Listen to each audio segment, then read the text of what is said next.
What is going on, everyone? My name is Shaq and today I'm going to show you guys how to best prepare for Season 6, which I believe has been confirmed to be glitched reality or something along those lines. I haven't actually looked into the developers post just yet, but I can tell you right now, if it's like any other season, and there's a good chance it will be, I don't see Season 6 being that different, apart from a few things here and there, but this video should be able to help you in one of two ways, in whatever way you really choose to go. It's super simple to do. I know this video is probably not gonna go out very late, or it's not gonna go out too far away from Season 6, so I'll just keep it short and simple because I know you guys just want to quickly find a way to get ready for the new season. So, for people who are trying to gain XP from the minute the new season starts, basically what you're going to want to do is you're going to want to have around 200,000 MT. It's a decent amount, gets you a fair amount of players to do your challenges with, and after every single challenge that you do, you should be picking up another player. You should be adding them to your lineup. I have a video from a while ago that, if I can remember where it is, I'll link it in the description. But basically what you want to do is you want to have an entire starting lineup of people who need challenges done. Obviously, this isn't exactly that right now, but because I hadn't played that much in Season 5, I've got a lot of like really low tier players here. But what I was doing was I was getting every player that I needed challenges done with, putting them in my lineup, and then immediately going to play those out.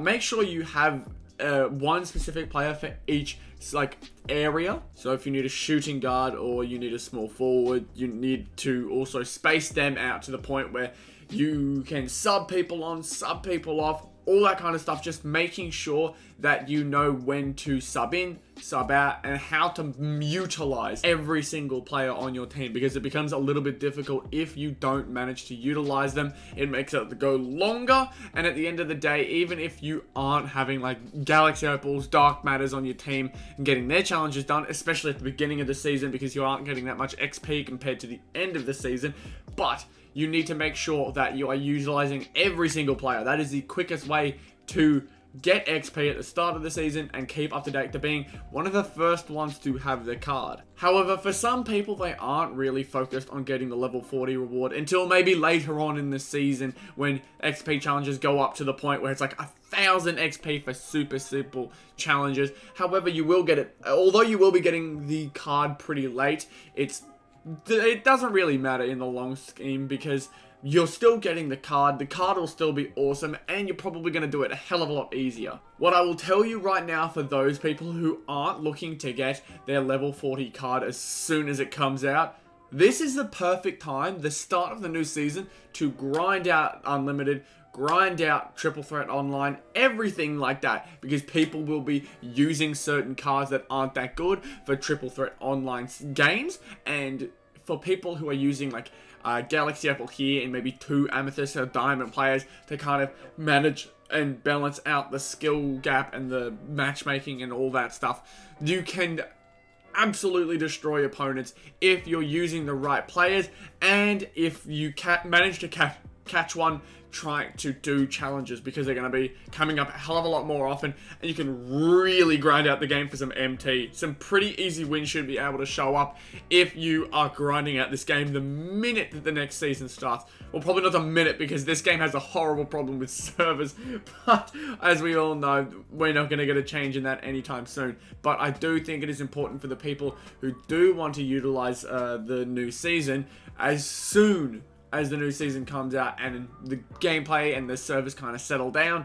You should definitely get to grinding Triple Threat Online and those online modes, because that's where you will catch people trying to just do challenges. And if you can manage to stop them doing the challenges enough to the point where you can get easy wins, just like that, you're getting a bunch of rewards that you probably won't get towards the end of the season, because so many people will be done with XP challenge. They'll just be playing to get wins. So this is really where you need to start getting down and dirty, making sure that you're doing everything possible to get that win, to get the right people, to go up against the right people, and try and get those easy wins. Now, you also will want a bit of MT for both sides of the ball. So anyone who is trying just to grind the game for some MT and all that during Triple Threat Online, Triple Threat Offline, all that stuff, and the people who are trying to get XP as soon as possible, make sure that you're checking your collection for cards that you're not using anymore. So for example, if I was to go over here,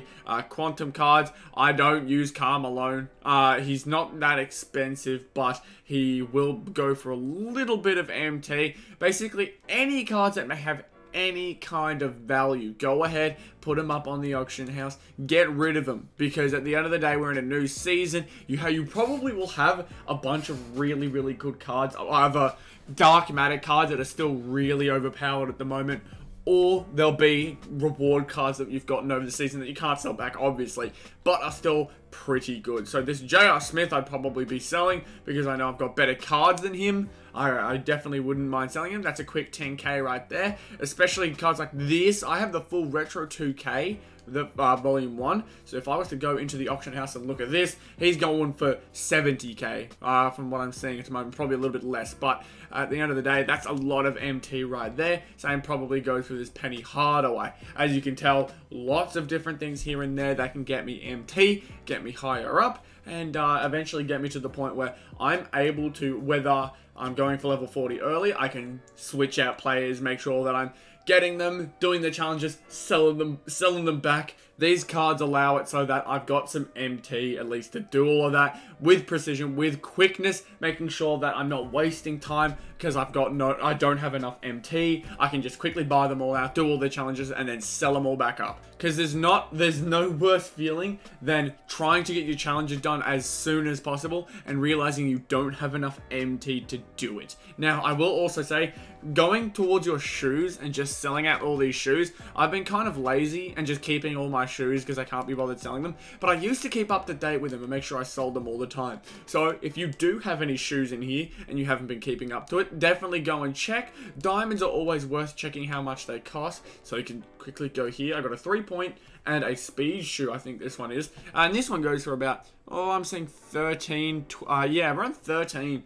Probably a little bit lower than that again, but again, some more MT right there. But just making sure you're going through your shoes, going through your entire collection, and anything that you're not using, go ahead and sell, because you really can't afford, if you're going for level 40 quickly, to have cards that you're not using in your collection. As much as cards like Damian Lillard would be awesome for your team, there are 100% better cards out there right now. Those dark matter cards will probably blitz Damian Lillard, and I think Jason Tatum will be a dark matter, but at the end of the day, I would much rather have either a season 6 level 40 card, or just really, really good cards that you've gotten from grinding the game. But I'm really excited for the new season. Obviously, a whole bunch of new opportunities begin. We've got a whole bunch of new things that we can do. I was going to do a breakdown of it, but I simply just don't have the time to now. However, I'm hoping that you all found this video somewhat helpful, somewhat calming, because I know a lot of people are, stressed. They want to get on the grind as soon as the season starts, and they don't want to fall behind straight off the bat. Don't stress, play at your own pace. Just because you see other people going crazy doesn't mean you're not doing a good job. So just make sure that you're calm, collected, making the right decisions, and playing the game efficiently. Because I can't stress enough, I hate the grinding aspect of this year. I really can't stand it. It makes the game really dry and boring for me. But if you can make it quick and efficient, that becomes a little bit easier. But I hope you guys did enjoy this video, and I will hopefully see you all in the next one. Gotcha.